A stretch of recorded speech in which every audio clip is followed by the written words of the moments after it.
Kembali bertemu saya Probono Spoiler. Kali ini kita akan meringkas film yang berjudul Where Do We Go? Sebuah film dari Lebanon.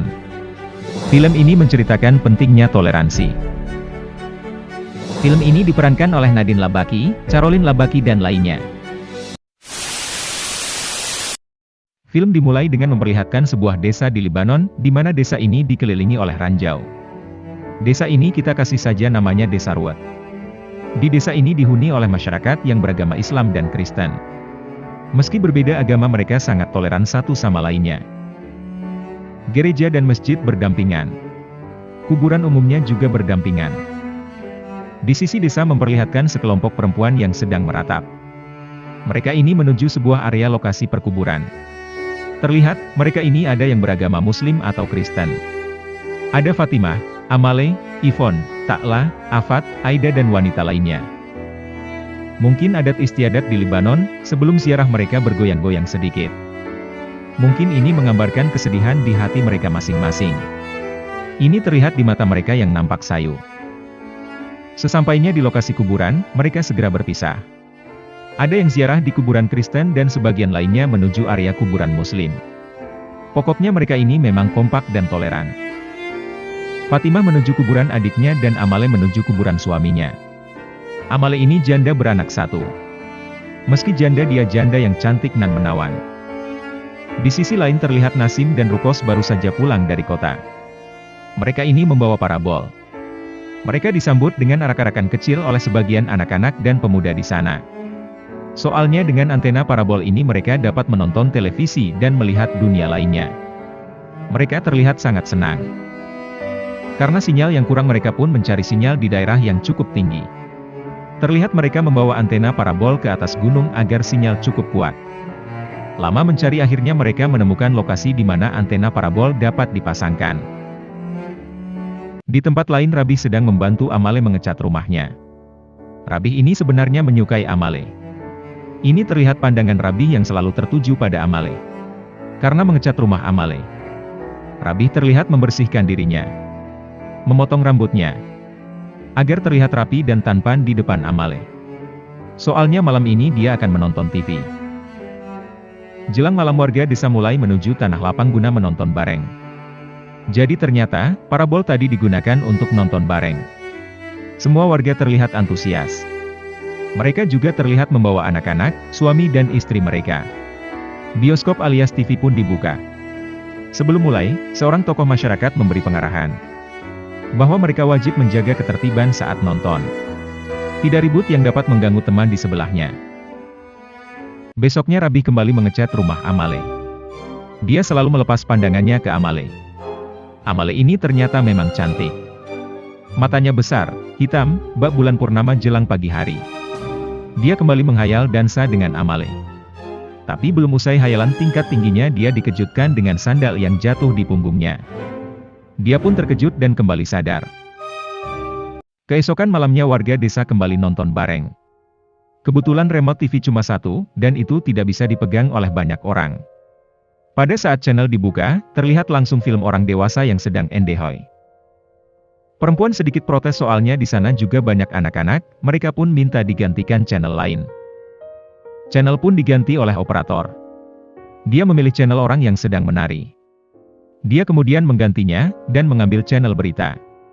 Kayak Metro TV lah atau TV One lah. Sebagian mereka ada yang suka channel tari-tarian. Ini pasti para ibu-ibu. Sebagian lainnya suka channel berita. Umumnya pria tua yang sedang butuh informasi. Karena saling adu argumen akhirnya mereka ribut antara satu dan lainnya. Karena hal ini, Aida, Afat dan Saide berinisiatif melakukan sabotase dengan mencabut kabel parabol yang ada di atas gunung. Siaran pun hilang. Waktu subuh Rukos dan Nasim pulang ke rumah mereka. Ternyata mereka berdua adalah anak dari Takla. Sesampai di rumah dia disambut Takla. Saat ditanya kenapa pulang terlambat, mereka menjawab karena sedang macet. Namun saat itu Takla mendapatkan sebuah brosur Paradise Palace Super Night Club. Sepertinya mereka berdua ini dari lokasi itu. Namun Takla diam saja. Sementara itu Aida, Afat dan Amale sedang santai saja. Amale sedang membaca berita. Ternyata berita tentang pertikaian antara Kristen dan Muslim di suatu tempat itu benar. Melihat hal itu, Aida mengambil surat kabar itu dari Amale dan membakarnya. Katanya berita itu bisa jadi salah dan hanya mengejar oplah dan iklan saja. Sementara itu Rukos sedang menuju gereja. Saat akan mengambil sesuatu di tempat yang tinggi, dia pun terlihat grogi, dan dia pun hampir jatuh. Namun saat itu dia berhasil memegang salib, dan salib pun patah. Besoknya saat acara di gereja, pendeta cukup heran. Siapa yang mematahkan salib itu? Dia mengatakan salib itu tidak akan patah dengan sendirinya. Saat itu Rukos dan Nashim tertunduk malu. Soalnya yang mematahkannya adalah Rukos.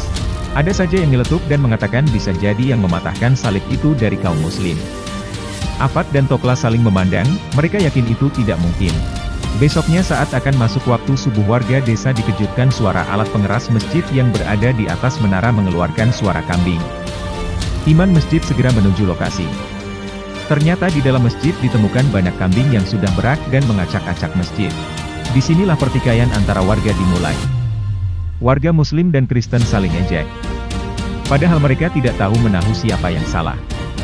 Bisa jadi pintu masjid lupa dikunci sehingga masuklah kambing. Para ibu-ibu kemudian membersihkan masjid. Mereka mengepel masjid yang telah dipenuhi tinja kambing. Semua karpet disapu dengan bersih. Saat pengajian seorang alim ulama memberikan tausiah. Intinya mereka bisa menahan diri. Kristen dan Muslim di desa ini telah memegang teguh toleransinya sejak dahulu. Jadi hal itu sangat perlu dilestarikan. Caranya saling menghargai dan menghormati satu sama lainnya. Meski dinasehati, mereka terlihat tidak setuju. Di sisi lain umat Nasrani sedang beribadah di gereja. Mereka sedang melakukan kebaktian, pendeta mengoleskan air suci ke dahi mereka masing-masing. Afat, Ivon, Aida, Saida, dan yang lainnya mengecek tempat air suci. Apakah darah atau tidak? Ternyata itu benar darah, tapi darah ayam. Soalnya mereka menemukan bulu ayam di sekitar lokasi. Mereka kemudian rapat alias ngerumpi. Mereka mencari cara mendamaikan bapak-bapak yang sedang bertikai ini. Soalnya yang bertikai ini hanya bapak-bapak saja. Mereka kemudian memiliki ide. Yakni Ivon pura-pura kerasukan dan ditenangkan di gereja. Saat itu, dia akan berpura-pura dapat berbicara dengan Bunda Maria Perawan Suci. Lonceng gereja pun dibunyikan. Semua warga datang tidak terkecuali warga Muslim. Saat itulah Ivon beraksi. Dia mengatakan pertikaian ini membuat Bunda Maria marah. Sebaiknya kedua belah pihak saling berdamai. Namun hal itu tidak berhasil. Karena tidak berhasil, kaum ibu ini, baik Muslim dan Nasrani, segera melakukan rapat darurat. Sepertinya mereka ini tidak kehilangan akal. Mereka patungan untuk menyewa wanita-wanita seksi di Paradise Palace agar perhatian bapak-bapak di desa ini bisa teralihkan dengan melihat wanita seksi. Kalau melihat wanita seksi biasanya laki-laki akan kehilangan pikirannya. Dua dari mereka pun pergi diantar Rukos dan Nashim. Tidak beberapa lama kemudian wanita seksi dari Paradise Palace pun datang. Ternyata benar. Mereka ini sungguh seksi. Amale dan kaum ibu lainnya menyambut mereka ini. Terlihat bapak-bapak hanya bisa menetes air liur saat melihat wanita ini di balik kaca rumah Amale. Mereka berlomba-lomba melihat wanita-wanita seksi ini. Bahkan ada kakek-kakek yang langsung ngebet ingin melamar salah satu dari mereka.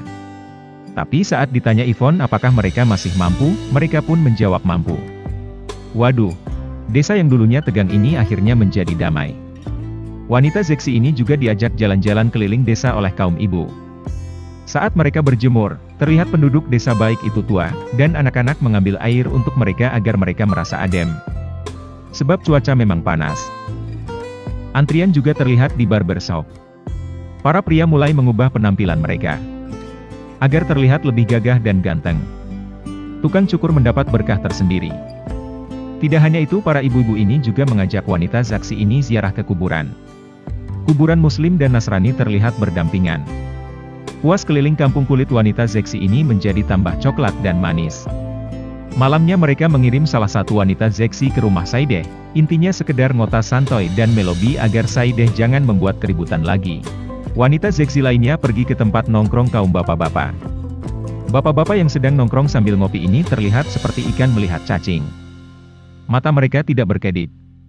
Apalagi saat wanita itu membuka baju kerena panas. Akhirnya desa ini damai kembali. Mereka tidak memikirkan pertikaian lagi, malahan kompak bagaimana mendekati wanita seksi ini. Film pun usai.